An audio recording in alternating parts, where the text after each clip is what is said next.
En ce moment solennel précis, où le continent africain dans son ensemble célèbre la première édition de la journée africaine de lutte contre la corruption, placée sous le thème « Vers l'élaboration d'une position africaine commune sur le recouvrement des avoirs », c'est pour moi un insigne honneur de prendre la parole devant votre auguste Assemblée pour, une fois de plus, rappeler mon indéfectible engagement à lutter avec hargne et sans relâche contre la corruption et les actes infractionnels qui lui sont voisins.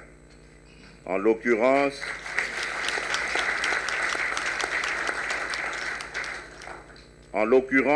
la concussion, le détournement des deniers publics, le favoritisme, le clientélisme, etc.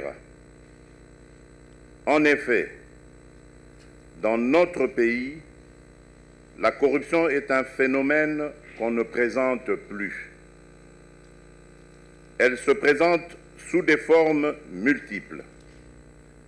On parle notamment de petite et de grande corruption. Elle touche de nombreux secteurs, qu'ils soient publics ou privés. La diversité de la corruption renvoie d'une part à la petite corruption qui touche le citoyen lambda dans son quotidien et d'autre part à la grande corruption qui est celle qui s'insinue au sein même des structures étatiques, même au plus haut niveau de l'État, impliquant un large éventail d'agents publics, des fonctionnaires subalternes aux membres les plus haut placés de l'État. Selon des études crédibles,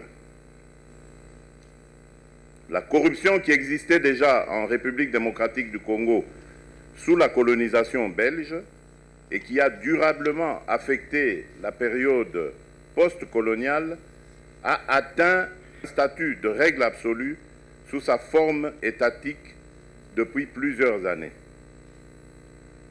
Pendant la Deuxième République, la corruption avait trouvé ses ferments dans un pouvoir autocratique sans contrepoids ni compte à rendre, une confusion entre biens publics et biens privés, une pression sociale valorisant l'ostentation des élites et la redistribution.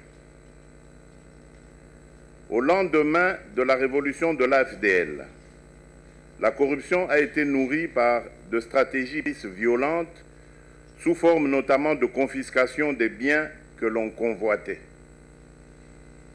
Bien après le régime AFDL, la corruption s'est diversifiée dans ses formes au point même d'être normalisée et banalisée.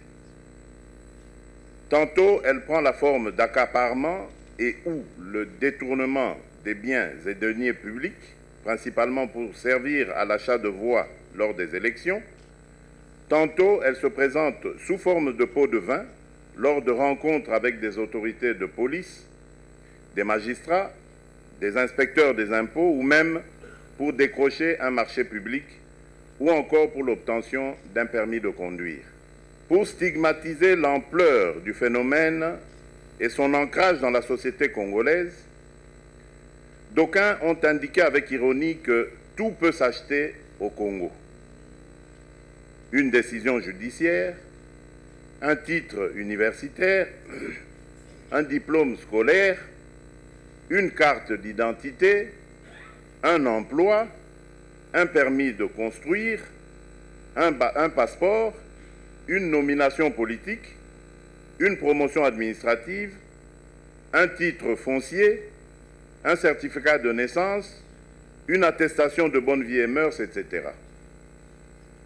Devant l'ampleur de ce phénomène de corruption, l'opinion tant nationale qu'internationale se demande pourquoi, en dépit de l'existence d'un arsenal juridique acceptable, composé notamment de lois anticorruption, des institutions étatiques en charge de ce secteur, de cas clairs de grande corruption, des transactions douteuses rapportées par l'Organisation des Nations Unies et des groupes de la société civile, comme ce fut le cas récemment à l'occasion des élections sénatoriales et législatives, de la proclamation de diverses campagnes de lutte contre la corruption sous diverses appellations dont tolérance zéro, la corruption rampante dans tous les secteurs, politiques, socio-économiques, demeure malgré tout l'un des principaux problèmes de notre pays et les personnes impliquées ne sont nullement inquiétées. À titre de rappel, la République démocratique du Congo a érigé la corruption en infraction sévèrement sanctionnée par les peines d'amende et de prison. Article 149 bis, Code pénal, livre 2. Elle s'est dotée d'un code de conduite de l'agent public de l'État, décret-loi 017-2002 du 3 octobre 2002, et d'un observatoire du Code d'éthique professionnelle, décret numéro 075-2003 du 3 avril 2003. Elle a ratifié un protocole d'accord avec la Communauté de développement de l'Afrique australe, la SADC, daté de 2001 pour la lutte anti-corruption. Depuis 2004, notre pays dispose d'une loi réprimant le blanchiment des capitaux et le financement du terrorisme, loi numéro 4/016 du 19 juillet 2004. Par ailleurs, notre pays a signé la Convention de l'Union africaine sur la prévention et la lutte contre la corruption en 2013. Les réponses à ces interrogations peuvent être trouvées tant du côté de l'État que des opérateurs privés et même des citoyens. Du côté public, l'ingérence politique constante en matière économique et financière, l'impunité quasi absolue pour les titulaires de charges publiques, le manque de volonté politique, l'absence quasi totale de transparence dans les décisions gouvernementales et la reddition des comptes, y compris pour les marchés publics. On met également l'inefficacité des structures gouvernementales, la faiblesse des capacités administratives ainsi que les bas salaires associés à l'absence de surveillance, la partialité et l'intermittence des audits, le faible suivi de l'exécution des décisions étatiques. Du côté des entreprises opérant en République démocratique du Congo, en particulier celles qui se trouvent dans le secteur lucratif, minière, du bois, de télécommunications, etc., elles compromettent trop souvent leurs valeurs morales et éthiques, officiellement défendues, et ont peu d'intérêt à la transparence concernant les appels d'offres, les ventes d'actifs et surtout à la mise en œuvre de la protection environnementale, au respect des droits fondamentaux des travailleurs et des villageois au sein des grands projets miniers, énergétiques, agricoles, etc. Pour de nombreuses grandes entreprises, les coûts élevés de corruption demeurent plus faibles que les coûts d'une pratique véritablement intégrée et une éthique des affaires. Une telle situation de corruption ne peut ni être tolérée ni être entretenue.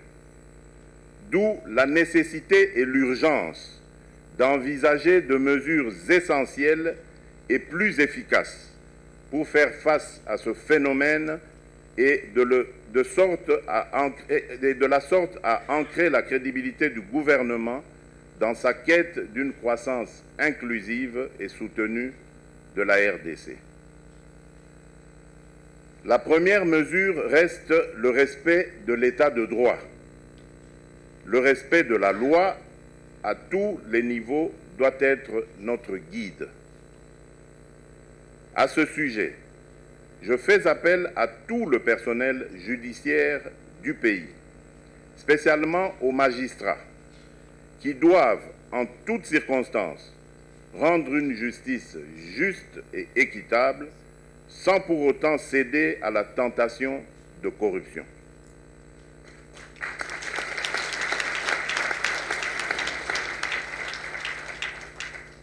Des moyens adéquats et conséquents seront mis à la disposition de la justice pour lui permettre de bien faire son travail.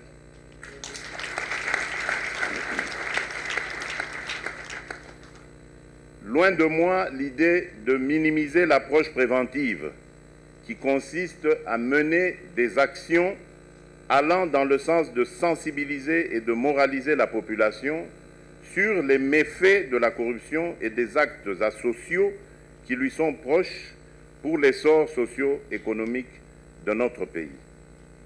Ainsi, ces actions de sensibilisation viseront particulièrement les familles, cellules de base de la société et tous les secteurs sociaux.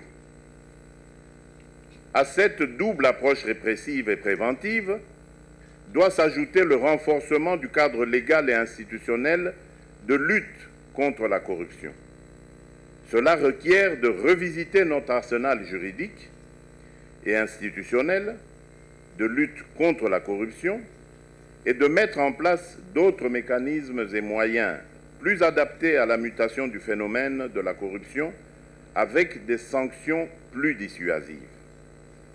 J'insiste sur l'approche répressive pour lancer ainsi un message fort contre les intouchables corrupteurs et corrompus d'hier et d'aujourd'hui.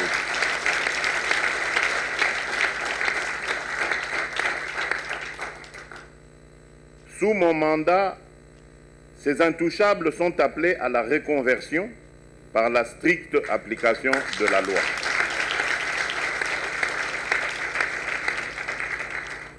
En conséquence, dans un avenir proche, je vais signer et déposer les instruments de ratification de la Convention de l'Union africaine sur la prévention et la lutte contre la corruption.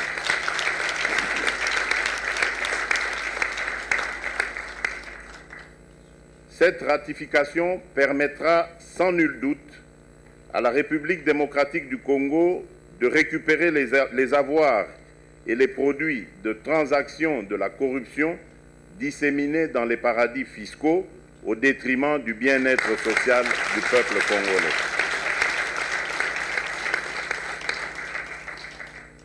Dans le même ordre d'idées, comme je l'ai indiqué dans mon message à la nation, je prends aussi l'engagement de pouvoir solliciter et obtenir du Parlement la modification de la loi électorale en ce qui concerne le mode d'élection des députés provinciaux, des gouverneurs et des sénateurs.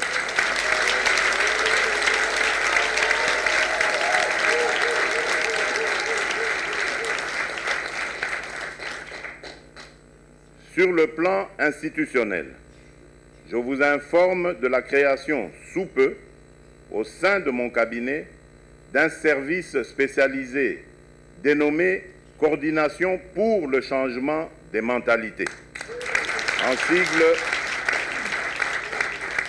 en sigle CCM, qui aura entre autres mission d'assurer la prévention, la sensibilisation, la lutte contre toutes sortes d'antivaleurs.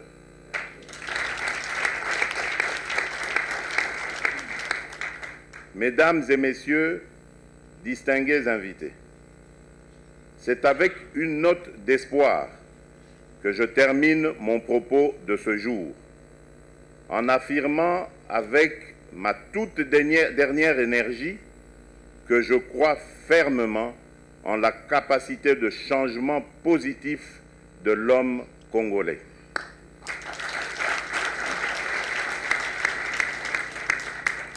À cet effet, conjuguons tous nos efforts, chacun dans son domaine d'activité, afin de vaincre ce fléau de corruption avec toutes les antivaleurs qui lui sont voisines. Il est certes difficile et non impossible d'arriver à une génération sans corruption. Il suffit d'y croire et d'y travailler, main dans la main, pour son éradication à tous les niveaux.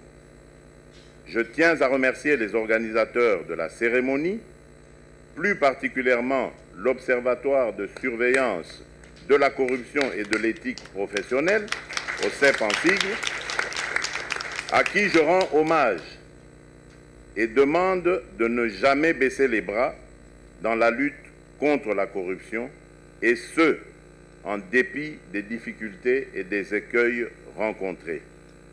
Que vive la République démocratique du Congo, que vive le peuple congolais, je vous remercie. Voilà, les applaudissements pour saluer l'intervention du chef de l'État. Tout le monde est debout.